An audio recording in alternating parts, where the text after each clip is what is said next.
Bonjour, on fonctionne autrement maintenant. On est en atelier, on est entre nous dans un programme que vous avez choisi, je crois. Et donc vous êtes surtout des jeunes, mais je vois que c'est pas que des jeunes. Alors sur la slide, il y a 3 personnes, il m'en faut une 4e. Donc il nous faut, s'il vous plaît, une rapportrice, un rapporteur, de préférence parmi les jeunes, qui n'a pas à faire tout un rapport, comme vous avez l'habitude de le faire en atelier interactif.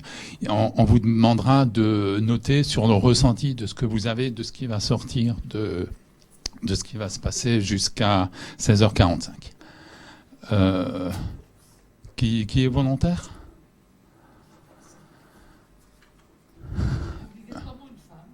Ah, j'en sais rien. Bah, c'est ce qui a été dit tout à l'heure en plénière. Les femmes veulent prendre la parole, allons-y. Aussi, oui. Ah non. C'est rien, enfin, ça peut être très important, s'il vous plaît, ou ça, vous savez le faire. Ou bien, toi, tu avais envie qu'il n'y ait pas une femme ? Tu y vas ? Ouais, hein, d'accord. Vous avez le papier là, le bloc-notes. Donc l'objectif c'est de pouvoir prendre le ressenti de ce que vous sentez. Vous pouvez après discuter et le faire ensemble. Hein. Alors qui on est ? Donc moi je suis chargé d'animer ça. Passoire, l'autre. Oui. Alors donc on parle de l'exercice individuel de la médecine libérale, d'accord ? Et on a un sous-objectif, c'est pourquoi privilégier ou ne pas privilégier l'exercice individuel, étant entendu que là, on a déjà décidé de faire de la médecine libérale. Alors, la présentation des intervenants, je vous donne le plan de l'atelier, on va vous donner quelques chiffres, et puis il y aura des témoignages de médecins donc libéraux, qui sont en exercice individuel depuis très longtemps, comme vous allez voir, et puis j'espère qu'enfin, on aura le temps de causer. Alors, présentation des intervenants, vas-y. Donc, figurez-vous qu'on on n'a pas le siècle, on a plus de 80 ans d'exercice individuel à nous 3, là en bas. Il y a Thierry Ressel à ma droite, qui est psychiatre, qui est déjà intervenu ce matin, vous avez vu. Donc lui, il a 30 ans d'exercice en individuel. Il vous a dit que c'est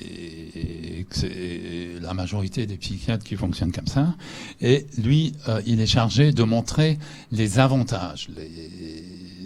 Et il vous dira que l'avantage, c'est un grand L. À ma gauche, il y a Didier Queterlin, qui est médecin généraliste, qui a l'expérience de l'exercice individuel. Il a été longtemps en exercice individuel et il l'est plus. Il va nous dire les difficultés qu'il avait. D'accord ? Et puis moi, je suis animateur, donc normalement j'ai rien à dire, mais si j'ai du mal à rien dire parfois. Donc moi je suis médecin généraliste installé seul depuis plus de 30 ans, oui. Alors je suis pas tout à fait seul puisqu'il m'arrive d'avoir des stagiaires dont certains qui étaient dans la salle, d'accord ? Et donc je suis chargé d'animer l'atelier. Alors quelques chiffres, il y en aura pas beaucoup, hein ? Alors où est-ce qu'on en est sur l'exercice individuel ? Alors on a eu des sources, il y a l'IRDES, qui donc Institut de recherche, documentation, enfin vous savez lire, qui nous montre qu'il y a encore, alors ce sont des chiffres qui datent d'il y a quelques années, qui montrent que l'exercice individuel n'est pas mort. Hein. Il y a encore 45% des médecins libéraux qui exercent en individuel. Ça baisse un peu, mais ça commence à baisser moins. Bien. Alors évidemment, il n'y a pas le même nombre de médecins libéraux en individuel selon la taille des communes, et évidemment, ils sont plutôt individuels dans les petites communes, d'accord ? Là, ils sont encore majoritaires, 55%. De même, certaines spécialités sont plutôt seules. Ce sont notamment les psychiatres, c'est évident, quoi. Hein, ils n'ont pas besoin, je pense, d'un gros plateau technique et machin. Que les radiologues soient pas seuls, ça vous étonne pas, hein ? En fait, donc la logique, plus d'actes techniques avec du matériel, il y a moins de cabinets individuels, et le contraire est vrai. Ensuite, j'ai d'autres chiffres, et je dois vous dire qu'ils viennent de l'un des médecins qui est dans la salle, c'est Claude. Donc je lui ai demandé des chiffres, ce sont des chiffres français. Donc sur plusieurs enquêtes, Claude peut développer s'il veut. Donc vous voyez que c'est quand même à peu près, ça regroupe les chiffres de l'IRDES, c'est entre 40 et 50% de gens qui sont en individuel. C'est-à-dire ce sont des enquêtes qui ont été proposées par informatique à des médecins libéraux, répond qui veut. Vous voyez, il y a quand même pas mal de réponses, c'est probablement des échantillons représentatifs, comme on dit. Et donc, bon, malin, ça a tendance quand même à se stabiliser. D'accord ? Donc, merci Claude de m'avoir donné ces chiffres et que j'ai pu les mettre. J'ai cité Apima, je pense que c'est bon. Alors, en France, donc actuellement, il y a à peu près, grosso modo, donc la moitié de la médecine, l'exercice individuel de la médecine concerne un peu moins de la moitié des médecins libéraux, et donc c'est inégal entre ville et campagne et entre les spécialités, vous l'avez vu. Ensuite, j'ai trouvé quelques chiffres en Alsace, ils viennent encore de Claude Bronner. Donc c'était une enquête sur, je demandais aux médecins libéraux ce qu'ils pensent de la valeur de l'acte à 25 €. Et donc là aussi, l'un des critères dans les enquêtes, c'était l'exercice individuel. Donc ça, c'est une enquête toute fraîche dans la région.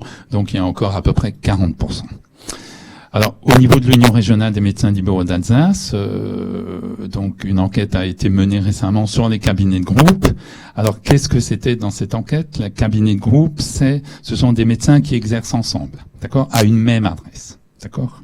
Ils ont été contactés, donc le dépouillement est en cours, mais en fait, on s'aperçoit qu'il y a des gens qui sont à la même adresse, mais qui font rien ensemble, d'accord. Donc, en fait, on connaît pas bien exactement ce que font les gens ensemble. Toujours est-il que c'est très courant, et donc on va se poser la question, est-ce que c'est par choix, est-ce que c'est par obligation, est-ce que c'est vachement bien, est-ce que c'est très très difficile. Alors, on va commencer, tiens, il y a d'abord l'intervention de Thierry Ressel. Donc lui, son grand mot, c'est la liberté, il va nous montrer ça. Merci. Donc effectivement, moi je suis chargé de vous présenter les avantages. J'ai remarqué sur la dia tout à l'heure qu'il y avait il n'y avait pas de A majuscule avantage, mais il n'y avait pas de S non plus. Donc je présume que j'ai quand même le droit de vous en présenter plusieurs. En fait, moi je suis donc psychiatre. Pourquoi est-ce que j'aurais une légitimité entre guillemets à vous présenter l'intérêt de l'exercice individuel?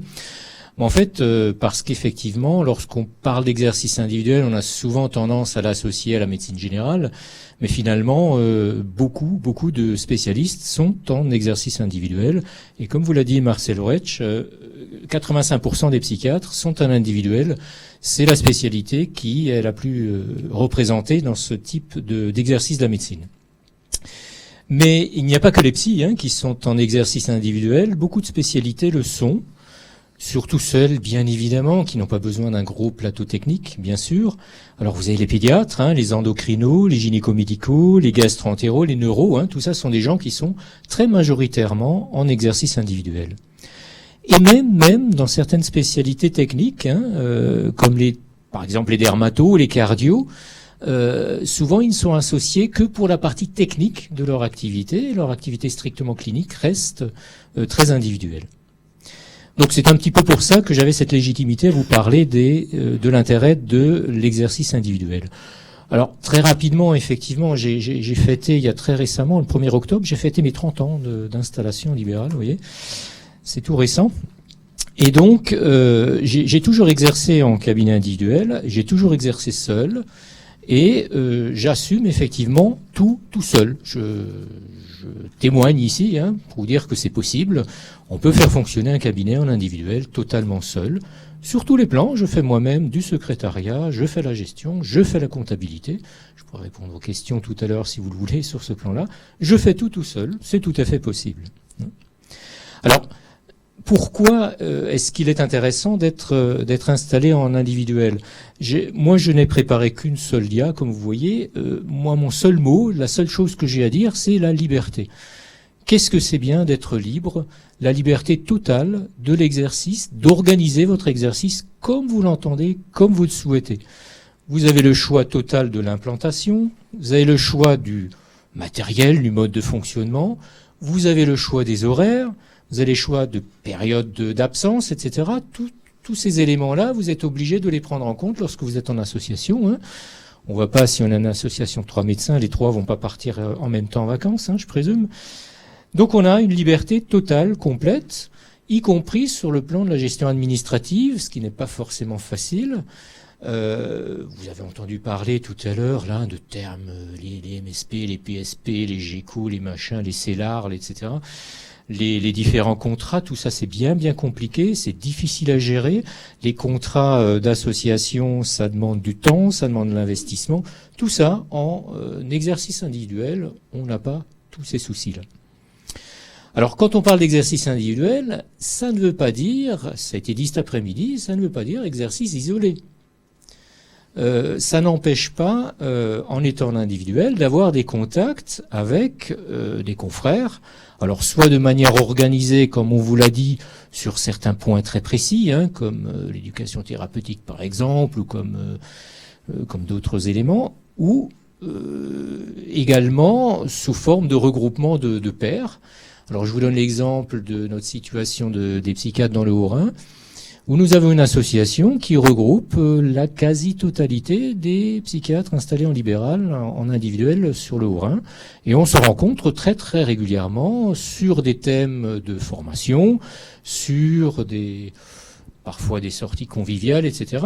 Nous ne sommes pas du tout isolés, hein. Individuel ne veut pas dire isolé, il y a tout à fait moyen d'avoir des contacts avec les confrères, et y compris peut-être d'ailleurs dans d'autres activités, par exemple le syndicalisme médical ou l'investissement dans les unions de médecins, etc. On est loin d'être isolé. Voilà en gros, hein, simplement ce que je voulais dire. On répondra ensuite aux questions qui se poseront. Mon message, c'est oui, aujourd'hui en 2014, on peut encore s'installer en individuel, c'est pas un problème. C'est pas une grosse difficulté. Et je dirais, pour conclure, quel bonheur d'être seul maître à bord. Merci. Merci Thierry. Il répondra encore après, vous inquiétez pas. Avant de passer la parole à Didier, je voudrais donc vous rappeler ce qu'a dit Pierre-Paul Schlegel, là, le président de l'Union ce matin. Il a rappelé que les libertés datent de 1927. C'était liberté d'installation, de prescription, liberté de choix du praticien. On a aussi eu dans le temps la liberté de choix des honoraires, on a un peu moins. Et donc Thierry vous a dit que c'est important. Je voudrais juste rajouter 2 mots. En médecine générale, c'est possible aussi d'être en individuel, mais de pas être seul, enfin de pas être isolé. Par exemple, dans nos cantons, on a des groupes de pairs ou on a des groupes de FMC. On se voit pour monter les tableaux de garde. Les tableaux de garde, c'est pas un type ou une qui fait, ça se fait ensemble. Ça, on se voit, on se connaît, on se reconnaît. Et quand je parle de FMC, je voudrais vraiment dire FMC, c'est pas de l'EPU. On n'a rien à voir avec la fac. C'est nous qui choisissons nos thèmes, c'est nous qui choisissons nos experts, etc., etc. Et puis on va dans tel groupe, et puis on va dans un autre, selon les membres du groupe, quoi. On est d'accord, hein? Bien. À Didier. Voilà, bonjour à toutes et à tous. Merci d'avoir pensé à m'inviter. C'est vrai que c'est Marcel qui m'a appelé et nous avons fait connaissance. Voilà, moi j'ai exercé donc, comme c'était annoncé, 22 ans de la médecine générale, donc un exercice qu'on appelle isolé. Je voudrais juste retracer en deux phrases donc la situation voilà, issue du P1 de 81, du numerus clausus, issu d'une famille modeste. J'arrive en 80 donc 6-7 à ce qu'on a appelé l'internat de médecine générale, fraîchement donc décidé à l'époque.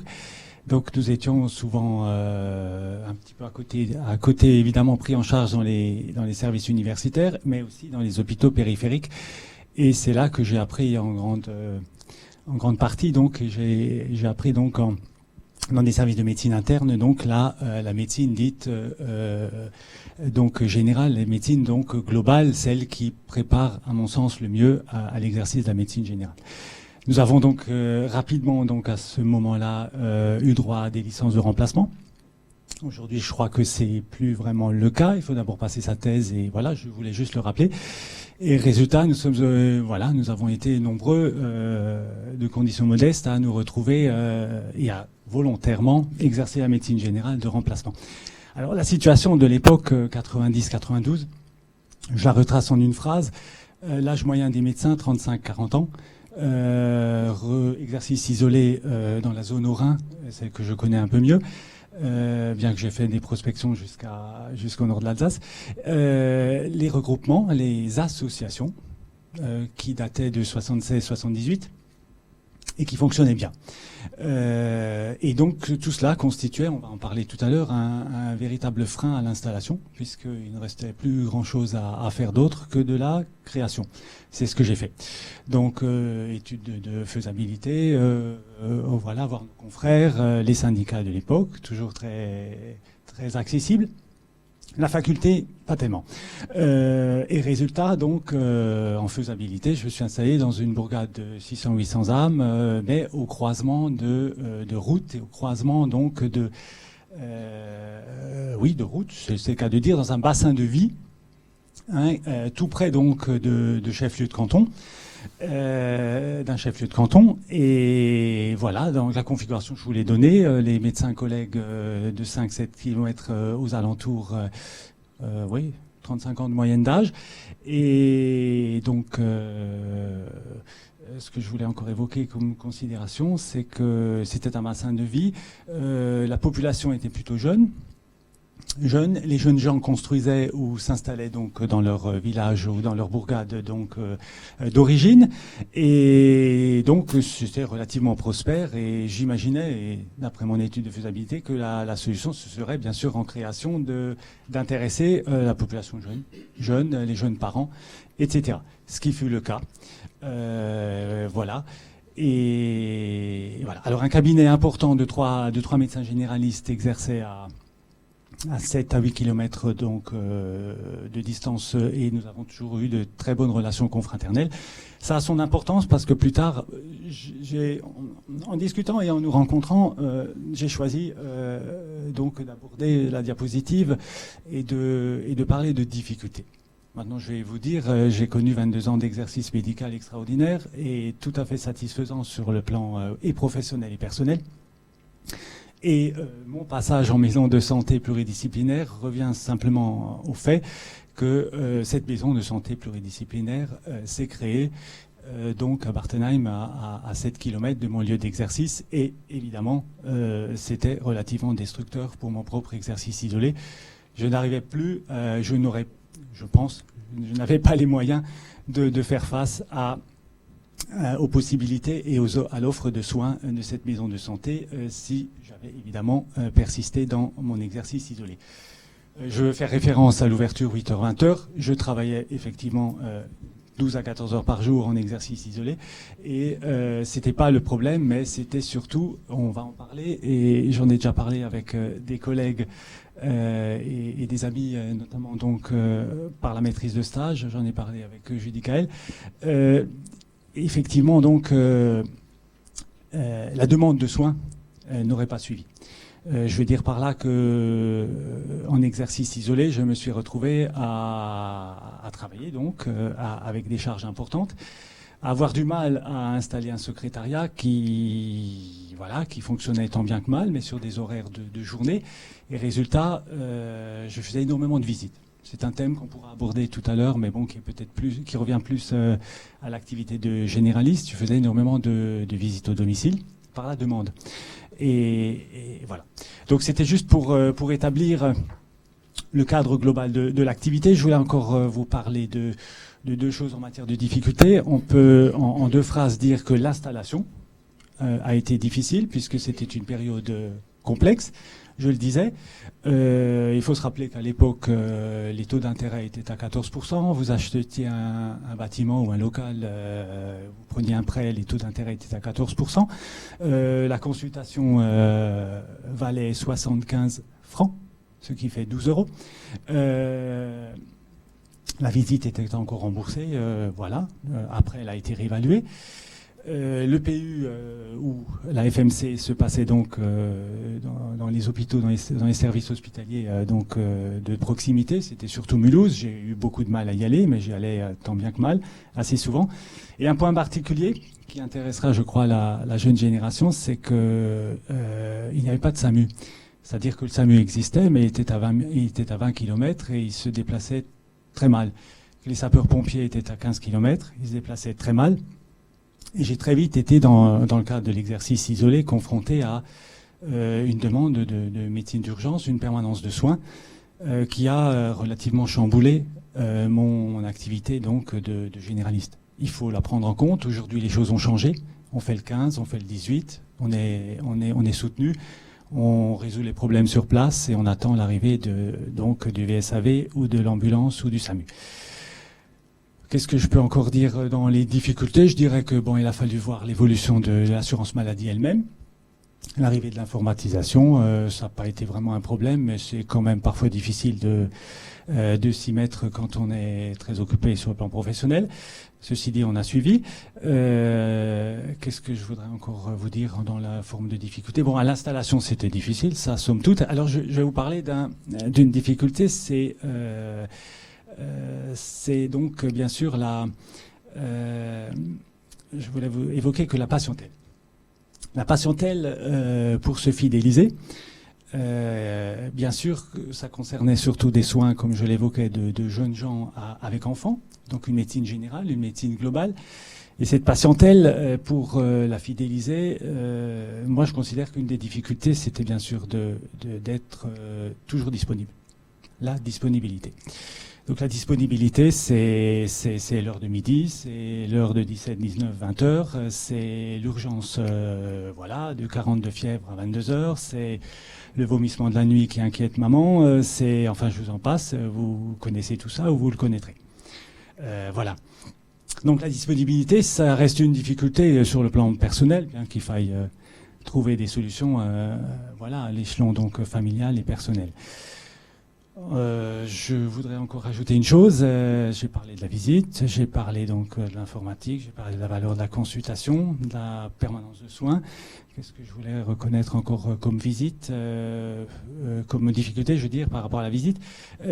Il me paraît surtout une des difficultés principales, ça a été mon isolement. C'est-à-dire que par le jeu de cette activité, je me suis retrouvé relativement isolé. Donc la collégialité, c'était par téléphone. Demander à un collègue un avis sur un cas clinique, demander à un spécialiste un avis sur un cas clinique, c'est toujours par téléphone, puis c'est devenu par mail.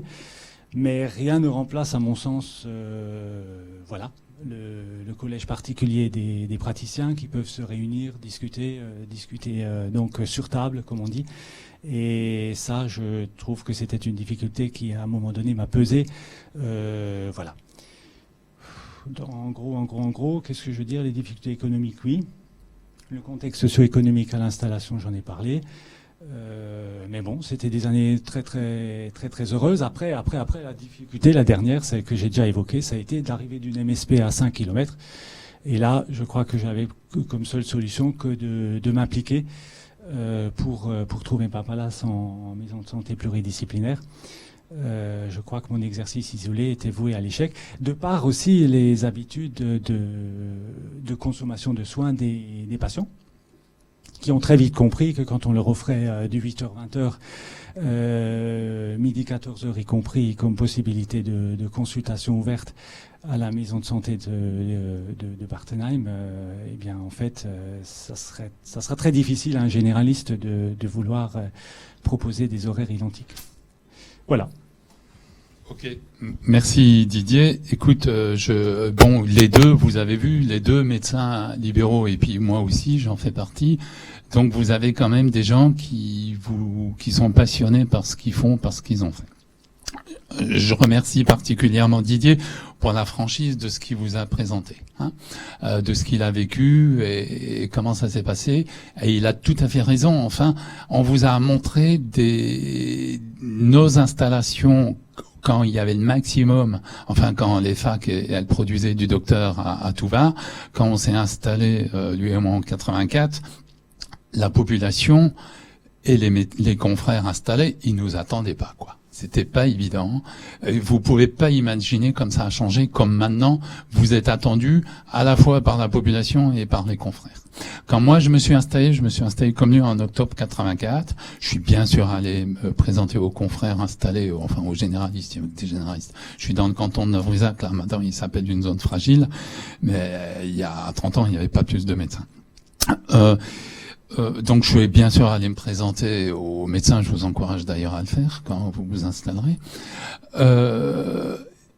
Ils m'ont dit la permanence des soins, Didier vous a dit il fallait être tout le temps là. Oui, il fallait être tout le temps là, mais on m'a pas intégré dans le tableau de garde. On m'a dit mon pauvre gars, t'as vraiment pas de bol, le tableau il est fait pour toute l'année 85. Et donc pendant plus d'un an, j'étais pas dans le tableau et je répondais présent aux patients qui voulaient bien m'appeler. Vous pouvez pas imaginer comme ça a changé, comme vous avez probablement un meilleur exercice que ce que nous on a vécu. Juste un détail sur le remplacement, vous le savez sûrement mieux que moi, vous n'avez pas besoin d'être thésé pour être remplaçant. Il vous faut juste avoir fait le stage de 6 mois, d'accord, et puis le mémoire de stage, et puis vous cherchez sur internet votre machin là. Comme quoi vous traînez pas des casseroles, et puis vous cherchez le papier à la fac et vous allez à l'un des conseils de l'ordre départemental, vous avez un tampon, un numéro et vogue la galère. Et puis il y a un autre atelier sur le remplaçant, donc on va arrêter là. Donc s'il vous plaît, maintenant je suis sûr que vous avez plein de questions.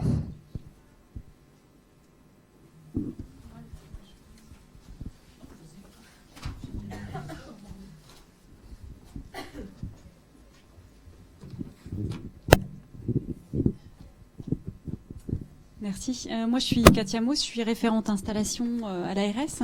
En fait, j'avais juste un constat, quelque chose qui m'a étonnée, parce que dans le cadre donc de mes fonctions, je suis intervenue dans le cadre de l'enseignement des internes en médecine générale qui sont au dernier semestre.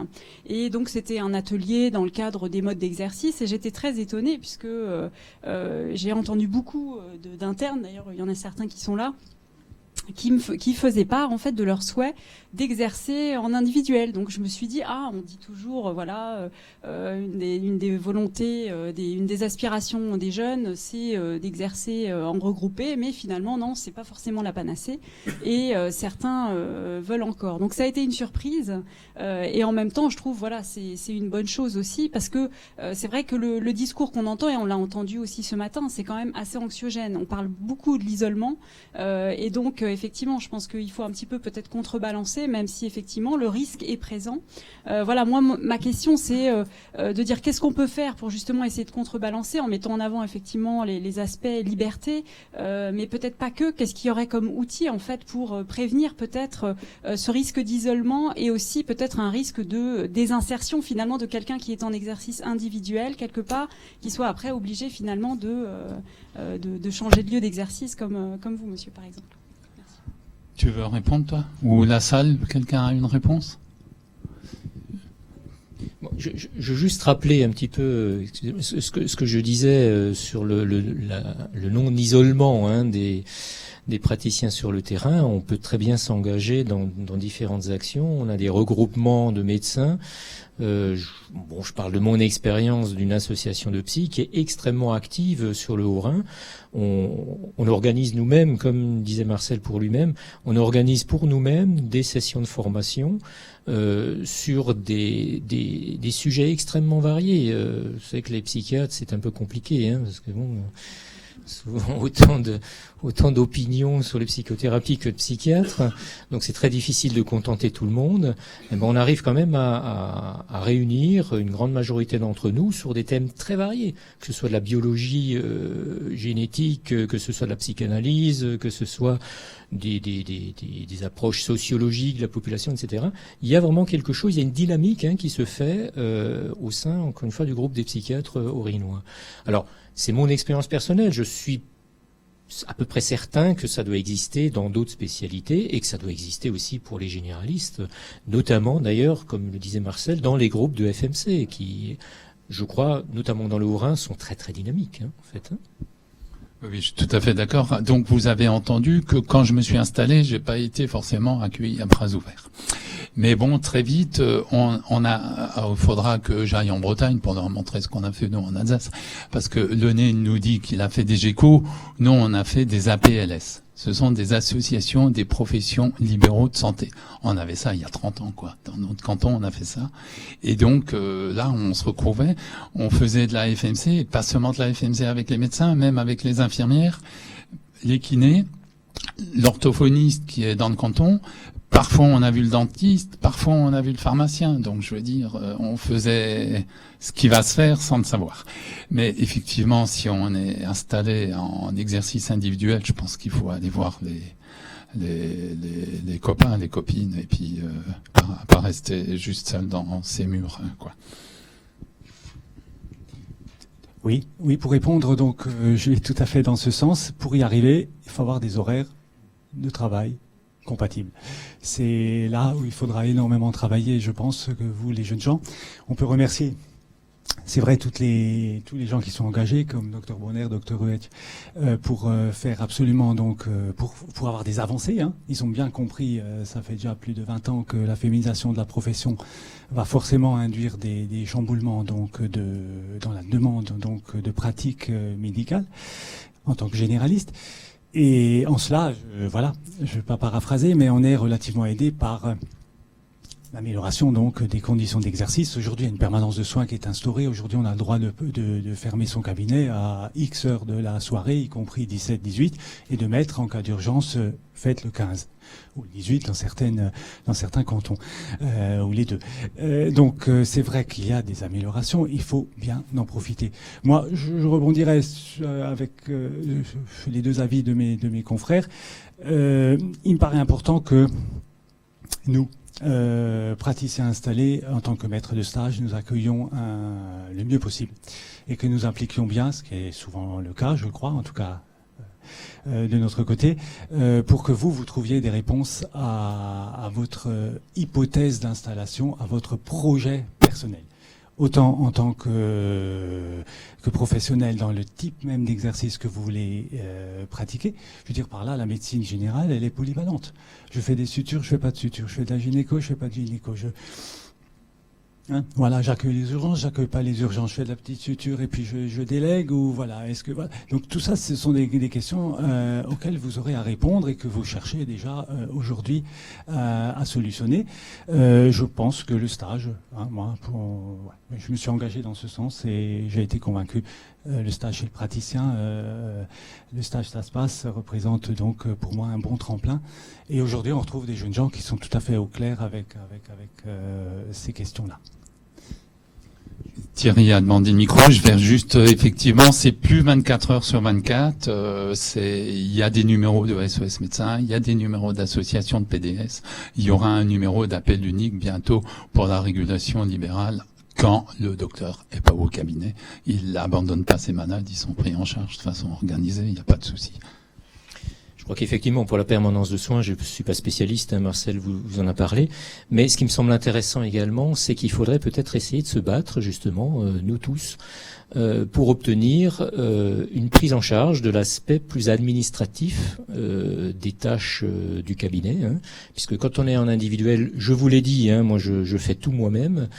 Si on pouvait me décharger d'une partie de cette activité-là, ce serait peut-être plus simple pour moi de me reconcentrer sur mon cœur de métier, sur mon métier de psychiatre, de médecin. Mais avec actuellement, moi je suis en secteur 1, donc avec les tarifs actuels qu'on nous propose au niveau de la sécurité sociale, on n'arrive pas à fonctionner effectivement sur ce mode de délégation de tâches administratives. Donc c'est là-dessus qu'il faut qu'on se batte tous, et peut-être qu'il faudrait aussi s'engager sur le plan syndical, sur ce plan-là.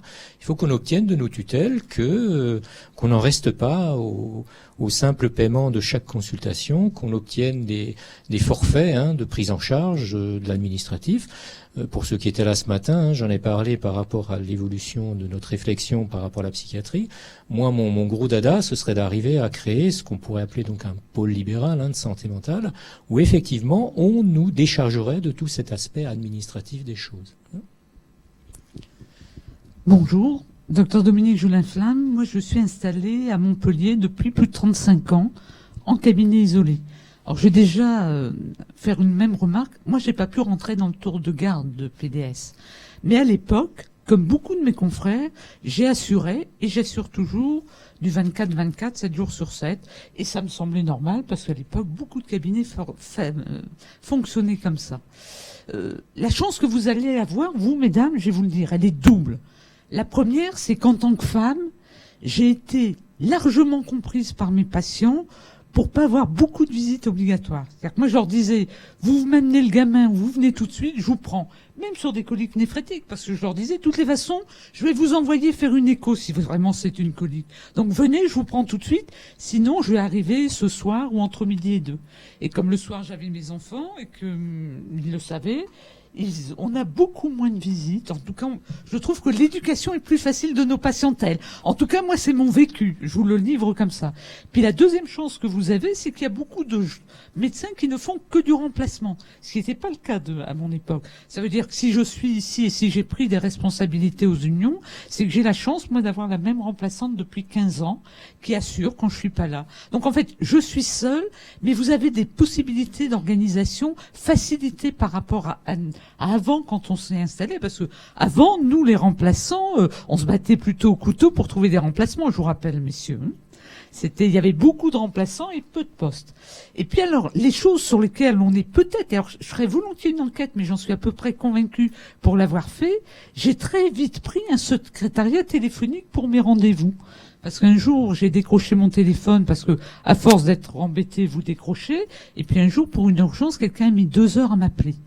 L'après-midi, j'avais un papier sur à côté de mon téléphone et j'avais 3 colonnes. Appel, rendez-vous, urgence et puis les activités personnelles ou professionnelles. En un quart d'heure, j'ai vu que je passais les 3/4 du temps au téléphone pour prendre des rendez-vous. C'est pas le cœur de mon métier. J'ai pris un secrétariat téléphonique. Ça me coûte actuellement, 450 € par mois. C'est quand même nettement moins cher qu'une secrétaire.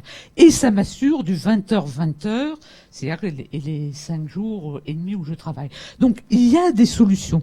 Ensuite, alors, il y a vraiment quelque chose que je veux dire, parce que ça me titille depuis ce matin, c'est que, bon sang, il y a longtemps qu'on coordonne les soins. Qu'est-ce que c'est que cette... Alors moi, j'ai pas du tout la sensation d'être isolée. Pas du tout. Si j'ai des pépins avec un gamin, je téléphone à un de mes confrères pédiatres. Si j'ai un problème de neuro, j'ai mes correspondants et je sais que je peux les appeler. Je suis pas perdue au milieu de la nature à me demander toujours comment je vais faire pour traiter des cas difficiles. Le téléphone existe. On pourra le faire avec par informatique. Donc, il faut cesser de dire que on coordonne pas les soins, on les coordonne, et que 2, on est isolé. C'est un faux procès de la médecine individuelle. Par contre, j'ai des rêves. J'ai des rêves depuis longtemps, quand même. Je rêve qu'on ait un système d'information performant. Parce que moi, au CHU de Montpellier, un patient qui sort du CHU, en moyenne 2 mois pour avoir le compte rendu. Donc je rêve d'une messagerie. Ah oui, non, j'exagère pas. Et non, j'exagère pas. J'exagère pas. Et encore, je suis gentille avec 2 mois. Il y a eu pire. Ils ont fait des progrès parce qu'on a eu l'occasion d'en discuter à travers la démocratie sanitaire à laquelle on participe. Donc à chaque fois, on râle un peu. Donc je pense qu'il y a des outils qu'on va mettre en place et qui vont nous simplifier la vie et sur lesquels, je veux dire, on est en 2015, on n'a pas une messagerie sécurisée. Mais qu'est-ce que c'est que ce BIM, Moi, j'ai Apicrypt. Oui, je sais bien, mais l'hôpital l'a pas forcément. Non, et puis les pas aux normes, alors voilà. Les hôpitaux. Voilà. Donc voilà. En tout cas, soyez rassurés. Il reste des médecins qui exercent seuls, terriblement heureux. Ok. Ici, on a Agno qui s'en sert et Colmar s'en sert, mais encore pas très bien. Ils feront une formation, je pense. Merci pour ton témoignage. Oui, je voudrais également faire un témoignage plutôt optimiste et dire que si je devais me réinstaller aujourd'hui, je me réinstallerais à nouveau en cabinet isolé, en exercice isolé, comme je le fais. Et quand j'entendais parler des problèmes horaires, des problèmes de réponse aux demandes des patients, il y a aussi une forme d'éducation de sa patientèle qui est très importante, parce que figurez-vous que j'ai sur mon ordonnance, j'ai mon adresse mail, j'ai mon téléphone privé, et je suis appelé à mon domicile vraiment extrêmement rarement, pas une fois par mois. Et avec une forme de responsabilisation de ces patients, c'est tout à fait gérable. Et la permanence des soins, la continuité des soins est assurée soit par moi-même, soit par des correspondants. J'ai la chance d'être dans la banlieue de Strasbourg, donc on a différentes structures d'intervention en cas d'urgence réelle. Mais toutes les autres fois où on est sollicité, ce sont pas des urgences réelles et on peut différer les consultations. Et vraiment, je vous encourage. C'est absolument pas. Je pense que c'est pas plus difficile qu'il y a 35 ans, parce que moi, ça fait 35 ans que je suis installé. Et d'ailleurs, une petite remarque, j'avais des confrères extrêmement sympathiques dans mon secteur, parce que j'étais très bien accueilli dans le tableau de garde. Et à l'époque, on réservait un maximum de week-ends de garde pour les jeunes médecins installés. Bravo. Moi, je voudrais témoigner aussi. Ça fait 35 ans que j'exerce en milieu rural. Et comme mes confrères, je ne regrette pas un seul jour de m'être installée et isolée, parce que, comme a dit monsieur, c'est la liberté. J'habite même sur place. J'ai un mari qui est vétérinaire aussi, rural. Nous avons eu 6 enfants, donc il y avait toute une organisation. J'avais une employée à domicile qui s'occupait de mes enfants. Et mes patients comprenaient quand j'étais enceinte ou que j'étais pas disponible 24 heures sur 24. Au début, j'avais pas de rendez-vous. Maintenant, je me suis installée en rendez-vous. J'ai un secrétariat téléphonique. Et puis surtout, j'ai organisé la permanence de soins chez moi, ce qui a permis de connaître les confrères, la formation médicale. Je suis au bureau national de mon syndicat. Je suis président de mon URPS. Je fais plein de trucs. Et je suis très heureuse. Et j'arrive à gérer. C'est un problème d'organisation. Et c'est vrai que nous, moi en tant que femme à l'époque, c'était pas évident. On était quand même dans un monde un peu macho, excusez-moi messieurs. Que maintenant, il y a une majorité de femmes et vous avez énormément de chance, notamment pour les protections sociales.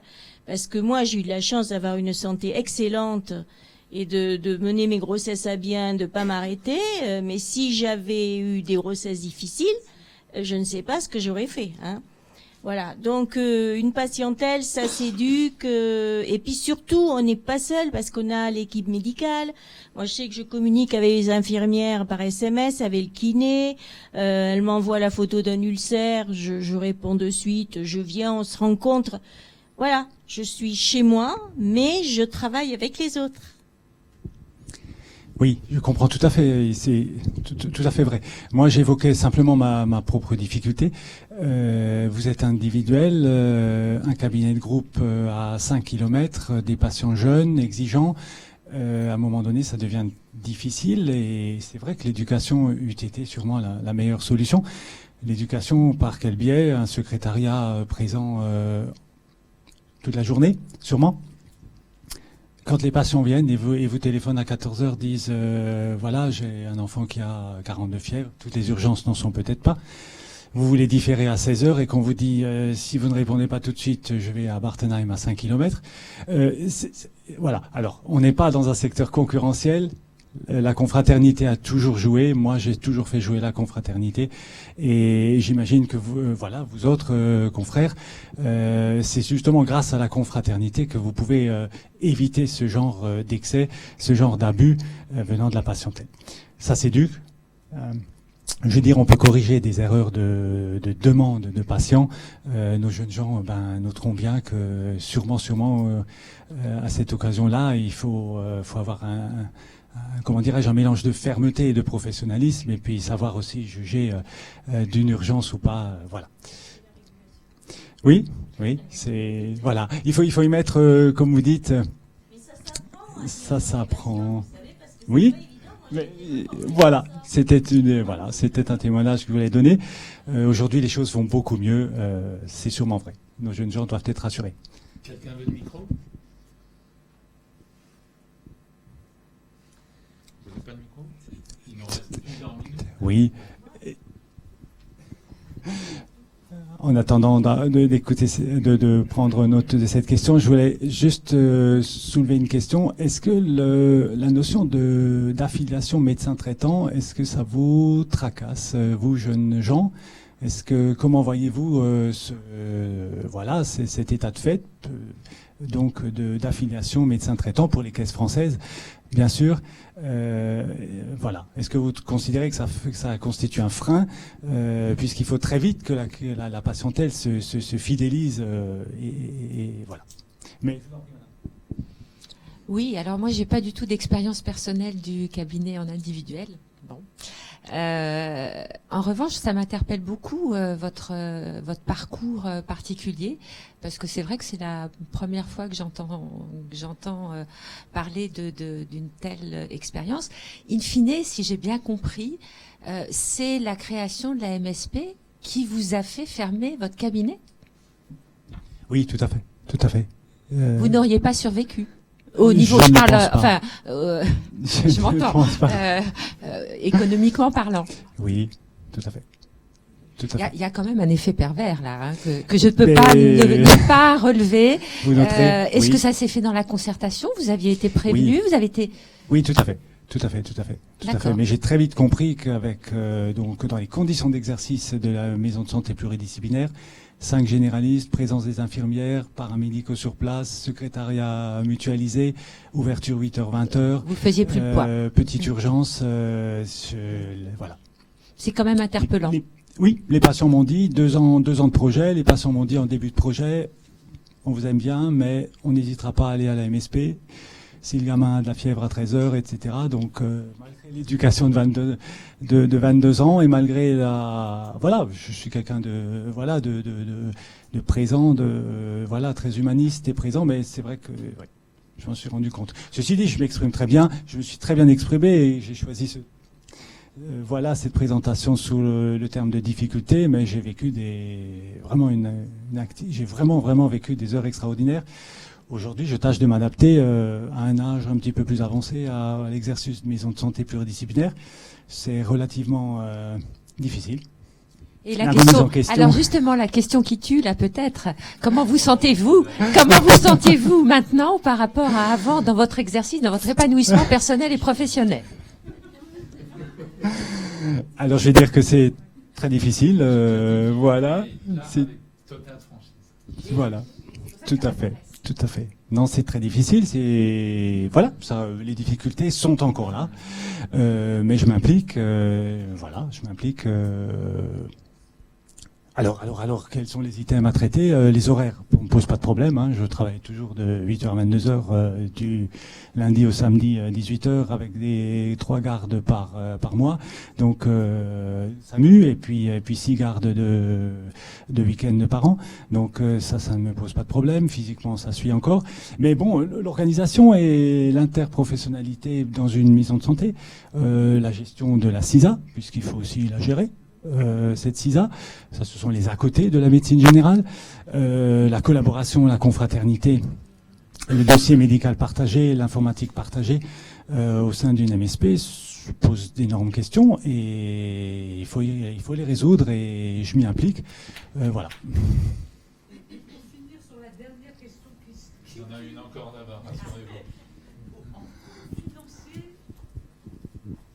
Le coût financier de votre cabinet individuel versus coût financier dans la CISA, ça a augmenté de 30%? Double de charge. Oui, de charge. Double de charge. Double de charge. Je crois que... voilà, parce que nous, on était sur l'URPS Langue de Roussillon, plutôt 30% de charge en plus. Non, double de charge. Voilà. Voilà. Alors, dans mon cas personnel, j'avais... Dans mon cas personnel, j'avais...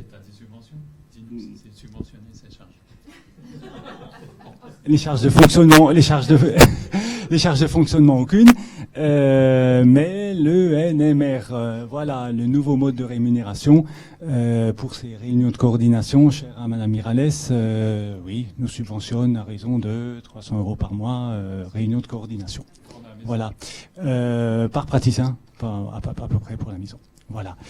Alors double de charge, mais bon, j'avais minoré mes charges de départ puisque c'est vrai que je fonctionnais en tant qu'individuel avec peu de charges, soit un secrétariat téléphonique. Le bâtiment, je l'avais acheté, je l'avais rénové par mes soins, etc., etc. Donc là, on est dans une structure, une nouvelle structure. Enfin bon, je vous passe les détails. Voilà. Donc le corollaire de tout cela, et vous l'avez compris, pour nos jeunes gens, c'est qu'il faut augmenter l'activité. Pour augmenter l'activité, il faut augmenter voilà, la confiance de la patientèle, donc augmenter les actes. Donc, globalement, une seule solution, augmenter le temps de présence. C'est une entreprise, augmenter le temps de présence. Rester polyvalent, faire toutes les sutures, tout ce qui se présente, voilà, et pas oublier les samedis, les gardes, et voilà, pour arrondir les comptes. Merci. Merci Didier, je vois une question qui brûle là. Oui, enfin, c'est pas tout à fait une question. C'est intéressant parce qu'il y a un sujet que vous n'avez pas abordé, c'est les associations normales où c'est pas une MSP, etc. C'est un autre atelier. Ouais. Ouais. Ah oui, parce que tu ne peux pas aller aux deux, quoi. Vas-y. Ouais. Alors là.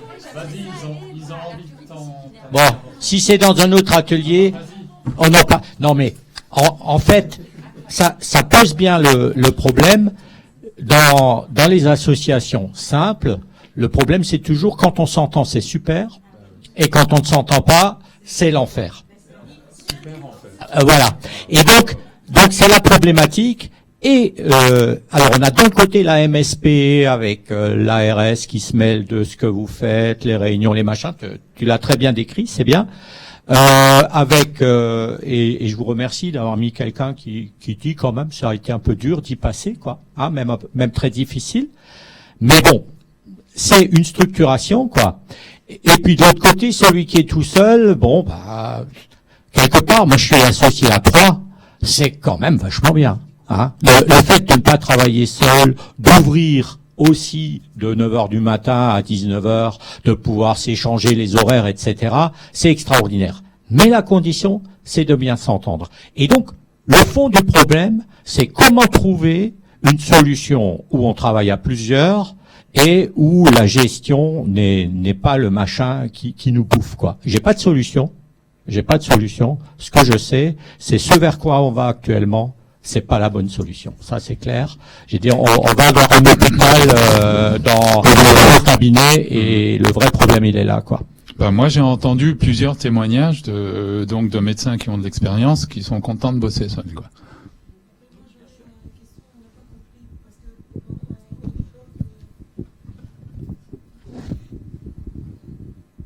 Lors du deuxième cours obligatoire du 6e semestre, on a fait une comparaison entre l'installation seule et la maison de santé pluridisciplinaire. Et mes collègues qui ont fait une étude sur ça, ils ont dit que pour créer une maison de santé pluridisciplinaire, ça coûte comme 10 millions d'euros, quelque chose comme ça. On arrive à des taux très élevés. Bon, c'est mes collègues qui ont fait une simulation et nous, on a fait une simulation pour une installation seule. Et c'est vrai qu'on s'est rendu compte que c'est très très cher de travailler en maison de santé pluridisciplinaire. Et je me demande pourquoi l'ARS veut créer des maisons de santé pluridisciplinaire et pourquoi veut dépenser assez beaucoup d'argent. En fait, et pourquoi, oui, en fait, bon, et pourquoi il veut pas favoriser les associations, par exemple, en fait, c'est pourquoi, c'est ça, donc. Si ça coûte beaucoup plus cher, pourquoi on favorise quelque chose qui est plus cher que quelque chose qui est moins cher? Il y a des financements publics, Rennes ? Oui, il avait 50 000 euros en fait déjà, d'après que j'ai compris pour la maison de...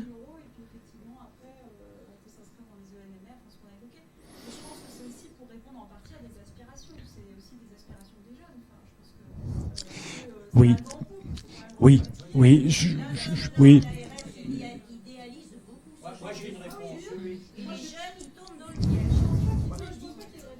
Moi, je pense que j'ai une réponse, quand même, parce que je fais du syndicalisme, ça fait un moment que La raison principale de cette dérive, parce que j'appelle ça une dérive vers des structures trop grosses en termes de ce qu'on leur demande et du rapport résultat-prix, c'est de l'idéologie. C'est de l'idéologie pure. Mais bon, c'est l'évolution de notre société. Ce n'est pas le cas que pour la médecine. Ce n'est pas le cas que pour la médecine libérale. Sauf que ça coûte très cher. Et ce qu'on sait, c'est que les cabinets de groupes, les cabinets, les centres de santé, par exemple, on a les modèles depuis des années et des années. On a fermé des centres de santé l'année dernière parce qu'économiquement, on n'y arrivait plus. Donc, le vrai problème, il n'est pas tellement dans les structures, il est dans les moyens qu'on donne aux structures. Et clairement, une structure qui travaille comme la vôtre, oui. 23 € pour la consultation, ce n'est vraiment pas suffisant. Quand on est tout seul, c'est déjà pas terrible, mais quand on est dans une structure lourde, ça ne peut pas suffire. D'ailleurs, la preuve, c'est que les ARS mettent des financements, mais le problème, c'est que ces financements-là, on est en train d'en discuter au niveau conventionnel. Hein. On va juste essayer de prolonger ce qui existe, parce qu'on n'a pas les moyens. Dans le système tel qu'il est organisé, on n'a pas les moyens de donner aux libéraux les moyens de travailler, quoi. Et il y a vraiment du boulot là-dessus. Mais clairement, les maisons de santé, telles qu'elles sont organisées actuellement, elles n'ont pas d'avenir parce que nous n'avons pas les moyens de payer le service. C'est aussi simple que ça. Oui, un prolongement, donc. Tout à fait. Alors, les centres de santé, on se rappelle que les centres de santé donc fonctionnaient avec des médecins salariés, que c'était des dotations, soit de fondations, soit d'associations, soit de collectivités. Voilà, donc pour la maison de santé pluridisciplinaire, sous couvert donc donc sous la fédération de l'ARS, ce sont des investissements donc libéraux, privés, personnels. Donc aujourd'hui, un investissement donc pour une maison de santé, c'est 150 000 € les murs, et c'est des frais de fonctionnement à 3 000 € par mois, tout frais confondus, secrétariat, chauffage, je passe tous les détails. Donc c'est vrai que pour arriver à cela, un jeune médecin, un jeune confrère, j'imagine que voilà, il va forcément donc devoir investir, va s'endetter. Les taux, les taux actuels de prêt sont tout à fait intéressants, mais encore faut-il qu'il ait une perspective. Et je reviens sur la notion donc de l'ARS et la fédération de l'ARS. L'objectif principal, ce serait intéressant d'en parler, c'est aussi d'augmenter le tutorat et la maîtrise de stage. L'ARS s'est fait forte voilà, elle n'a pas eu de problème pour nous demander, mais de nous confortés dans notre rôle de maître de stage. Donc les maisons de santé pluridisciplinaires sont appelées à devenir surtout donc des lieux de fin d'apprentissage, si on peut dire comme ça, de fin d'études de nos futurs confrères et de tremplin vers cette médecine générale qu'ils choisiront. Voilà. Oui. Oui, moi je suis maître de stage, pas vrai. D'ailleurs, on a une même. Moi en exercice individuel et lui en MSP. Écoutez, moi à mon cabinet, effectivement, je me suis organisé pour respecter les horaires, donc ici on va les respecter aussi. On nous a dit qu'on a encore 1 minute, alors j'ai juste noté quelques mots-clés. Je sais pas si notre collègue rapportrice moi j'ai écrit liberté, j'ai écrit s'organiser, j'ai écrit finance, bon, secrétariat, d'accord. J'ai écrit quand je veux. J'écris rendez-vous. Toi, tu travailles sur rendez-vous maintenant. Donc, on a dit qu'on n'est pas isolé, qu'on se coordonne. On a insisté sur l'éducation de la patientèle et la négociation avec les patients. Les charges, alors ça, moi, je suis époustouflé, quoi, x2. Et donc, j'ai noté super, enfer, piège et idéologie. Bon.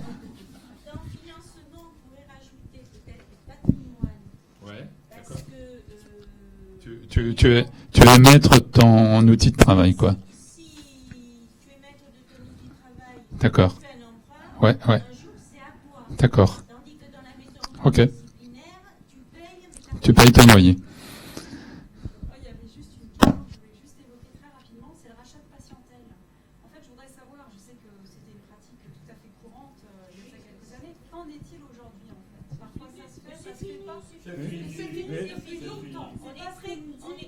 très content d'avoir un jeune qui arrive et qui vient prendre notre suite. Et on lui donne tout comme ça.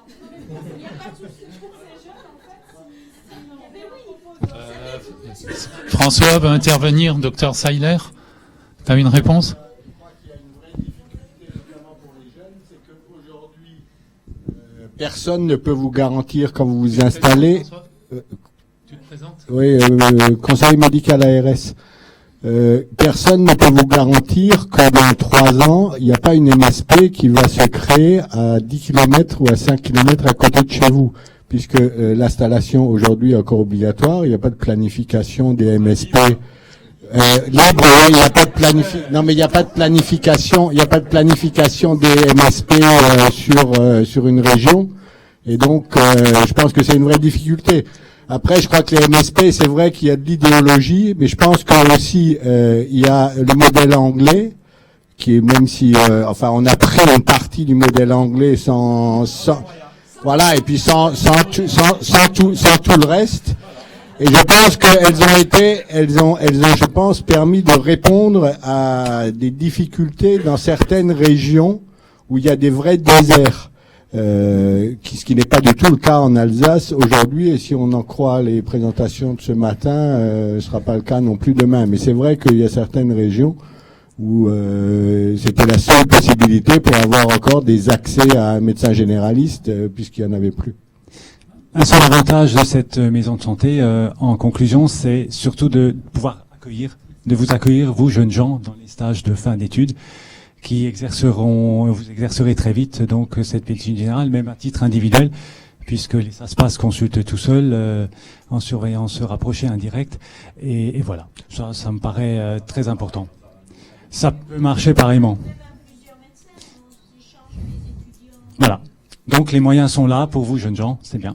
Juste une petite remarque, François, je connais, voilà, moi je suis investi aussi, syndicat, union, etc. Quand tu dis personne ne peut vous garantir qu'une MSP ne va pas s'ouvrir à 8 km de votre cabinet, la jeune fille là a ouvert les yeux et elle dit mais c'est une menace. Enfin, comprends ce que je veux dire? Ça peut être vécu comme au fond une sorte de pression, comme moi je pense qu'il y a une pensée. Mais c'est très Il y a une pensée unique aujourd'hui sur le problème des déserts médicaux entre guillemets. Voilà, et que la solution, en tout cas telle qu'elle est envisagée par les politiques, c'est la MSP, la télémédecine, qui vont régler les problèmes. C'est terrible. Oui. C'est terrible. Oui, mais il traduit dans les attendu.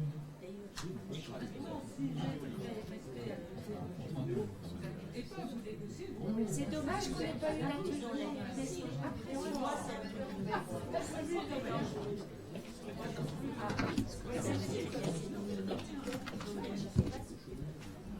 Bah écoutez, on va clore l'atelier, n'est-ce pas, hein?